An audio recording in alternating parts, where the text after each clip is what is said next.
There's a word you use all the time. You've heard it in movies, in video games, in news reports. Assassin. But most people have no idea where that word actually comes from. It comes from one man. A man who built a fortress on top of a cliff so steep that only one mule track could reach it. He never left that fortress for 34 years. And from inside a single room, he built an organization so terrifying that the most powerful people on earth, kings, emperors, holy warriors, couldn't sleep at night. His agents carried nothing but a dagger, a disguise, and the willingness to die. And for 200 years, nobody could stop them. How did one man, with nothing but patience and a network of believers, hold off every empire in the medieval world? Welcome to my channel. Grab a drink. Get comfortable. This is the story of the Order of Assassins, and it starts with a world on the edge of war. But before we get to Hassan, you need to understand the world he was born into, because none of this makes sense without it. In the 11th century, the Middle East was a chessboard of rival powers, and every single one of them wanted to destroy the others. At the top sat the Abbasid Caliphate in Baghdad, the spiritual leader of Sunni Islam. Think of the caliph as the pope of the Muslim world, immense religious authority, but by this point, almost no real military power. He was a figurehead. The real muscle belonged to the Seljuk Turks. They were nomadic warriors from Central Asia who had swept into the Middle East, conquered Persia, Iraq, and most of the Levant, and declared themselves the caliphs' protectors. In practice, they ran the empire.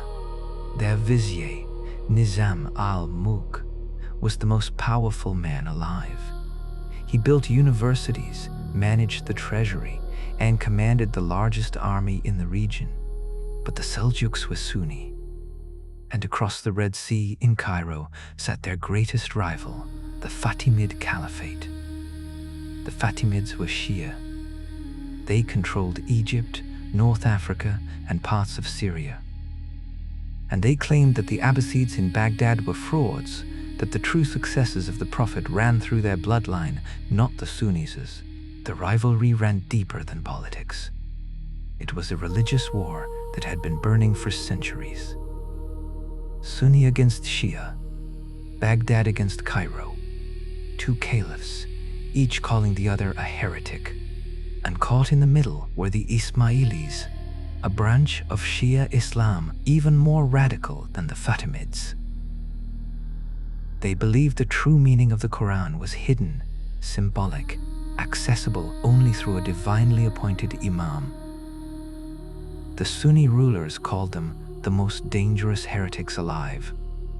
To the Fatimids, they were convenient allies, nothing more. Everyone else just persecuted them.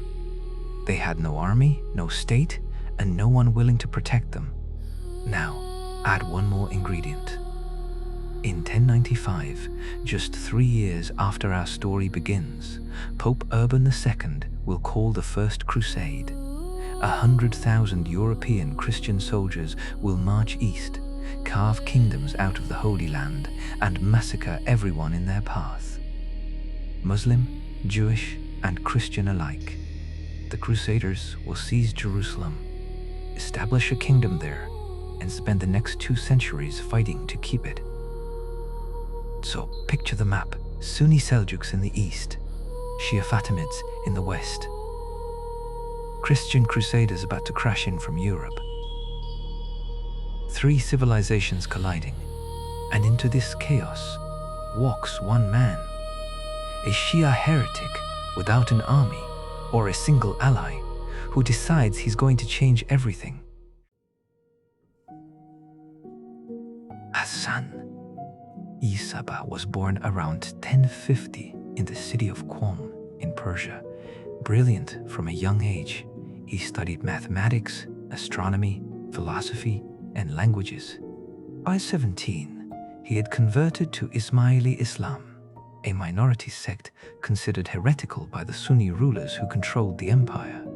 That conversion put a target on him, and the man doing the targeting was Nizam al-Mulk, the same Seljuk vizier who ran the empire.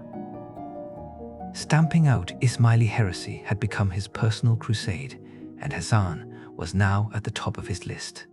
He spent the next decade on the run. He traveled to Cairo, a 2-year journey through Iraq, Syria, and Palestine, and studied there for 3 years. He backed the wrong claimant to the caliphate, got imprisoned, got deported. His ship sank on the way out of Egypt. He survived, made it back to Persia, and now he knew exactly what to do. An army was out of the question. He'd never have the numbers, so he conceived something the medieval world had never seen, a network of agents who could kill anyone, anywhere, at any time. But first, he needed a base. High in the Alborz mountains of northern Iran, there was a castle called Alamut. The name means eagle's teaching. Legend says, a king once watched an eagle land on the cliff face and knew that whatever was built there would be untouchable. The castle sat on a narrow rock base, 180 meters above the valley floor. The only approach was a single mule track. To the west, the Shirkuh Gorge dropped 350 meters of sheer cliff, with 3 rivers converging below. For most of the year, the raging water made the entrance completely inaccessible. Hassan wanted this fortress, and the way he took it tells you everything about the man. Instead of storming the walls or laying siege, he spent 2 years, 2 patient, deliberate years, converting the villagers in the valley below. He sent missionaries into the fortress itself. He placed allies among the guards, the servants, the officers. Then, one day in 1090, he walked in disguised as a schoolteacher named Dakota and revealed who he really was. The garrison sided with him. The old lord was paid 3,000 gold dinars for his trouble, the payment guaranteed by a Seljuk officer who owed Hassan a favor. Not a drop of blood spilled. One of the most impregnable fortresses in the Middle East changed hands over a handshake and a bribe, and Hassan-i Sabbah would never leave. For 34 years, Hassan lived inside Alamut. Legend says he left his quarters only twice, both times just to walk up to the roof. Scholars think that's embellished, but the point stands. This was a man who ruled not by marching at the head of an army, but by sitting in a room and sending orders. The orders were simple. Kill this person in public with a dagger, and do not try to escape. Hassan's agents were called fidai, those who sacrificed themselves.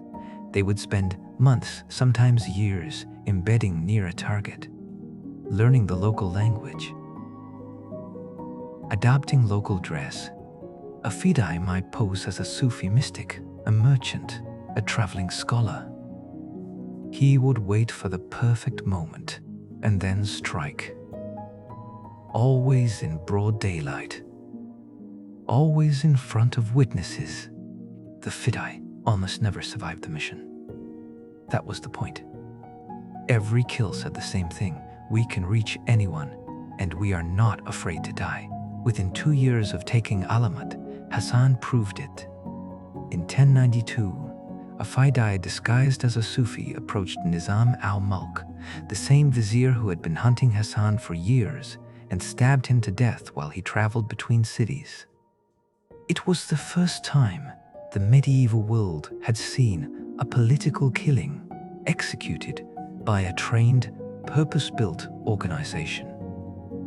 Every court from Baghdad to Cairo felt it, and Hassan was just getting started. Over the next 3 decades, his fidai struck again and again. The governor of Isfahan, the prefect of Bayhaq, a Fatimid general in Egypt, Seljuk commanders across Persia, He captured fortress after fortress across the mountains, building a chain of strongholds from Syria to eastern Iran. By the time Hassan died in 1124, the order controlled over 50 castles, and every ruler in the region had learned to sleep with guards at the door. But the story you've heard about the assassins, the famous one, is almost certainly wrong. You've probably heard the story. Marco Polo told it, the same Venetian explorer whose travel accounts shaped how Europe imagined the East, and it stuck for 700 years. The story goes like this. Hassan had a secret garden inside Alamut, a paradise filled with beautiful women, flowing wine, fruit trees, and fountains. Young recruits would be drugged with hashish, carried into the garden, and when they woke up, they believed they were in heaven. Then they'd be drugged again, carried out, and told, "Kill for me, and you will return to paradise forever." It's a great story. Here's why it falls apart. When the Mongols finally captured Alamut in 1256, a historian named Juveni walked through the entire fortress. He described the storage rooms, the library, catalogued what he found in extraordinary detail. He never once mentioned a garden, and Nisari Ismaili theology treated paradise as a spiritual metaphor. The entire belief system emphasized symbolic interpretation of the Quran. Hassan building a crude fake garden to trick his own followers would contradict everything the movement stood for intellectually. So where did the word assassin actually come from? The leading theory Hassan called his followers Asasiyun, people loyal to the foundation of the faith. Foreign travelers misheard it. A rival Ismaili faction used hashishin, hashish users, as a political insult. Marco Polo, who never visited Alamut, combined the insult with a rumor and turned it into one of history's most durable myths. The truth was worse. These men didn't need drugs or fake paradises. They believed. Absolutely. Hassan executed both of his own sons, one for drinking, one on suspicion of murder, because nothing, not even family, was above the mission. If even his own children weren't safe, what chance did a caliph have? When Hassan died in 1124, the order kept running. He had designed it to outlive him. 4 successors maintained Alamut, each inheriting the fortress network, the agents, and the absolute obedience of the Fidai. But the order's most audacious chapter would unfold far from Persia, in the war-torn hills of Syria, Rashidad. Din Sinan arrived from Alamut around 1162 and took control of the Syrian branch. The Crusaders called him the Old Man of the Mountain. He was so independent from Alamut that he essentially ran his own state with his own agents, his own castles, and his own terrifying reputation. Sinan's masterpiece was Saladin.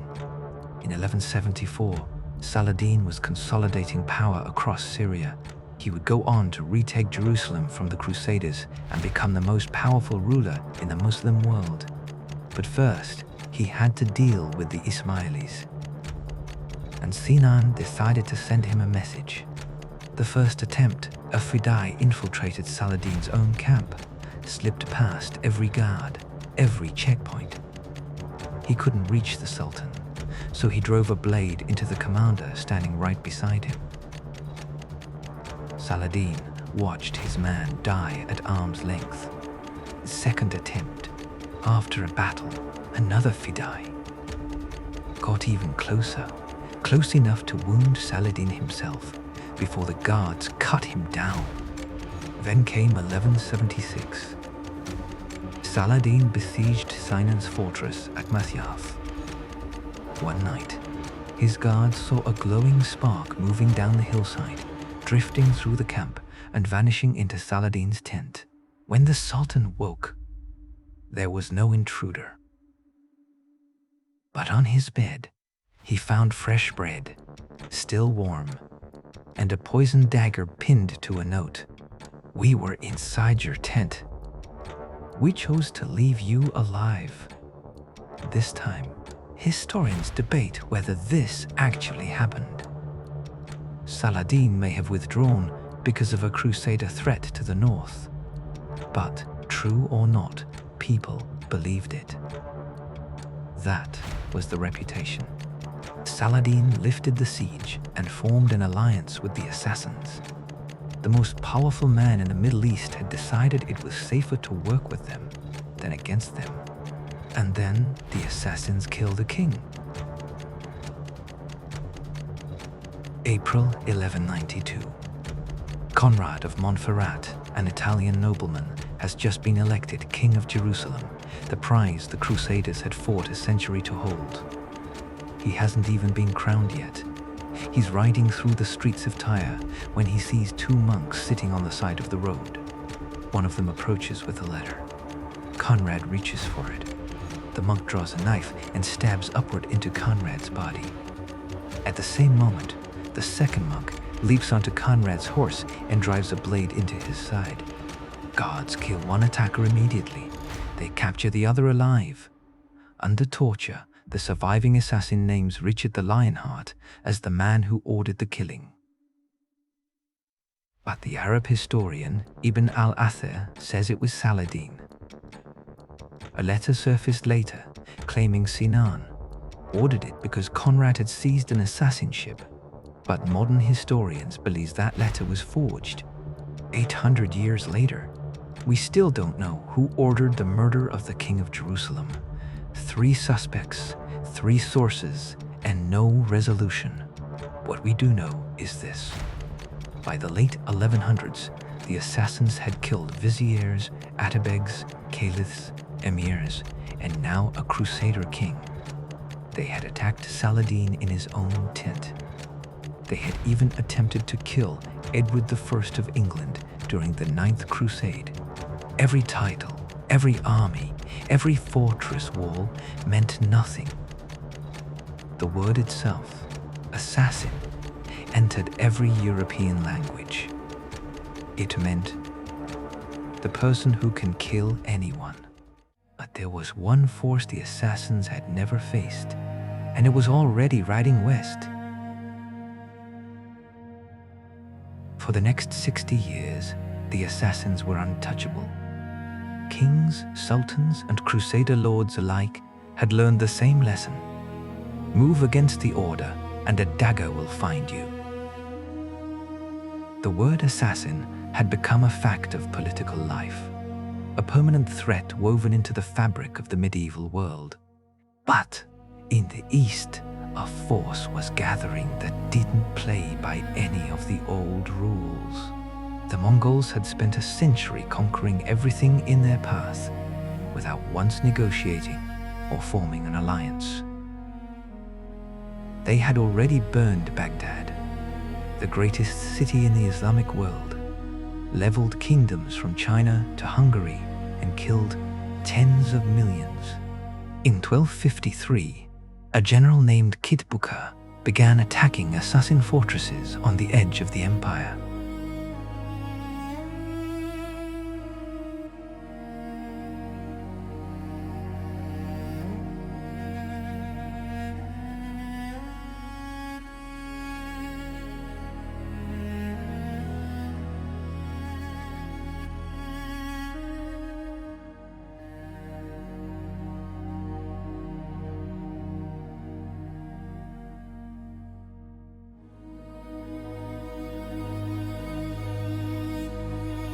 Hulagu besieged the fortress of Maimundiz, where the last assassin imam Rukn al-Din Kursha was sheltering. After 11 days of bombardment, Kursha surrendered, and then he made a single order. He ordered every assassin fortress to surrender. The commander at Alamut, Muqaddam al-Din, hesitated. The castle was far better fortified than Maimundiz. It had supplies stockpiled for years of siege. It could have held out. but the faith demanded absolute obedience to the Imam. That was always the rule. It was the same devotion that had sent the Fidai to die with a dagger in hand, and now that same devotion destroyed them. In December 1256, the Mongols entered Alamut without a fight. They demolished the walls. They emptied the storerooms. And then the historians, Juveni, walked into the library. The same man who had noted no paradise garden, he'd picked out what he wanted to keep. Copies of the Quran, some astronomical instruments, a handful of Ismaili texts. Then he burned the rest. 2 centuries of philosophy, science, mathematics, theology, manuscripts that scholars from across the Islamic world had traveled to study. All of it, ash. Kershaw was sent to Mongolia to meet the great Khan. Monkey rebuked him for failing to deliver all the fortresses and ordered his execution on the return journey.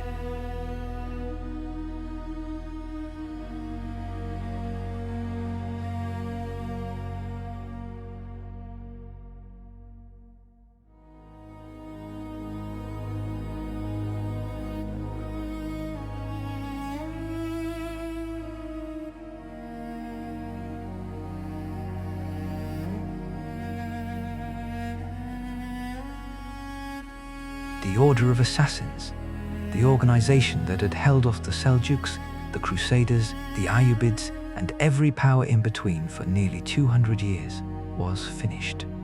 In 1275, a small group of Nizari fighters recaptured Alamut one last time. They held it briefly. Then they were crushed. Today, the castle is ruins. You can still see the cliff. You can still see where the walls were. The library, the storerooms, the quarters where Hassan spent 34 years directing a shadow war. All of it is gone, but the words survived. Every language in Europe absorbed it. French, English, Italian, German, assassin. It meant a killer who can reach anyone. And every time someone uses that word, in a news report, a novel, a video game, they are unknowingly invoking a man who sat on top of a mountain in Iran 900 years ago and decided that you don't need an army to change the world. You just need a dagger, a believer, and the patience to wait. If you want more stories like this, the ones history buried under myth and legend, where the truth is more unsettling than the fiction, subscribe. I'll see you in the next one.